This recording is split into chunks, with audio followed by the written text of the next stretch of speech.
সম্মানিত বন্ধুগণ আসসালামু আলাইকুম। আজকে আমার রিভিউয়ের বিষয়বস্তু হচ্ছে আগ্রা ট্যাবলেট। আগ্রা ট্যাবলেট কেন খাওয়া হয়, খাওয়ার নিয়ম, পার্শ্ব প্রতিক্রিয়ার দাম, এসব বিষয় নিয়ে সংক্ষিপ্ত ও সহজভাবে তথ্য দেওয়ার চেষ্টা করব। বন্ধুগণ, প্রত্যেকটি ঔষধ সেবনের পূর্বে অবশ্যই একজন বিশেষজ্ঞ চিকিৎসকের পরামর্শ নেবেন। চিকিৎসক বিভিন্ন পরীক্ষা নিরীক্ষা করে আপনার জন্য কোন ওষুধটা কতটুকু প্রয়োজন সেটা নির্ধারণ করে থাকেন।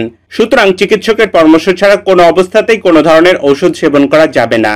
চলুন এবার মূল বিষয়ে যাওয়া যাক। আগ্রা ট্যাবলেট এর জেনারিক নাম বা গ্রুপের নাম হচ্ছে সিলডেনাফিল সাইট্রেট।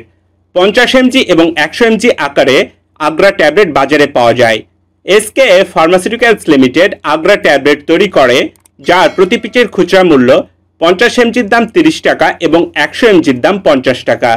এখন আমরা জানব আগ্রা ট্যাবলেট কোন ধরনের রোগের চিকিৎসায় ব্যবহার করা হয়ে থাকে সে বিষয় সম্পর্কে। আগ্রা ট্যাবলেট মূলত ইরেকটাইল ডিসফাংশনের চিকিৎসায় ব্যবহার করা হয়ে থাকে। অর্থাৎ আমরা সহজ ভাষায় বলতে পারি, যাদের লিঙ্গ দাঁড়ায় না তাদের জন্য এই ওষুধটি ব্যবহার করা হয়ে থাকে। দ্রুত বীর্যপাত সমস্যায় এই ওষুধটি ব্যবহার করা হয়ে থাকে। যাদের যৌন মিলনের আগ্রহ কম তাদের জন্য এই ওষুধটি ব্যবহার করা হয়ে থাকে। যাদের প্রচণ্ড উত্তেজনার পর দ্রুত বীর্যপাত হয় তাদের জন্য এই ওষুধটি ব্যবহার করা হয়ে থাকে। বীর্যপাতের ক্ষেত্রে শক্তি হ্রাস পেয়েছে বা কমেছে এমন রোগীদের ক্ষেত্রে এই ওষুধটি ব্যবহার করা হয়ে থাকে। বন্ধুগণ, আমার ভিডিও দেখে আপনারা কখনোই ওষুধ সেবন করবেন না। শুধুমাত্র চিকিৎসকের পরামর্শ অনুযায়ী ওষুধ খাবেন, কারণ প্রত্যেকটি ঔষধেরই কোনো না কোনো পার্শ্ব প্রতিক্রিয়া থেকে থাকে।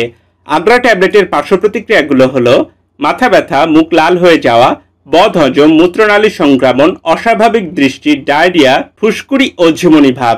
মাত্রা বা খাওয়ার নিয়ম: যৌন মিলনের 1 ঘন্টা পূর্বে প্রাথমিক মাত্রা 50 mg, সর্বোচ্চ মাত্রা 100 mg এবং সর্বনিম্ন মাত্রা 25 mg।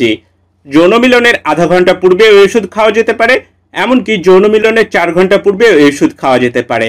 খাওয়ার পূর্বে অবশ্যই একজন বিশেষজ্ঞ চিকিৎসকের পরামর্শ নেবেন। মহিলাদের জন্য এই ওষুধটি প্রযোজ্য নয়।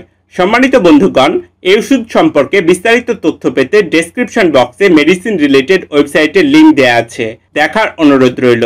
দেশি বিদেশি যে কোনো ঔষধ সম্পর্কে জানতে ওষুধের নাম বা জেনারিক নাম আমাকে কমেন্ট করতে পারেন। পরবর্তী কোনো ভিডিওতে সেই ওষুধ নিয়ে রিভিউ করবো ইনশাআল্লাহ। আজকের ভিডিও এ পর্যন্তই ছিল। ভিডিওটি ভালো লাগলে চ্যানেলটি সাবস্ক্রাইব করবেন, পাশাপাশি লাইক শেয়ার দিতে ভুলবেন না। সবার সুস্থতা কামনা করে এখানেই শেষ করছি। আসসালামু আলাইকুম।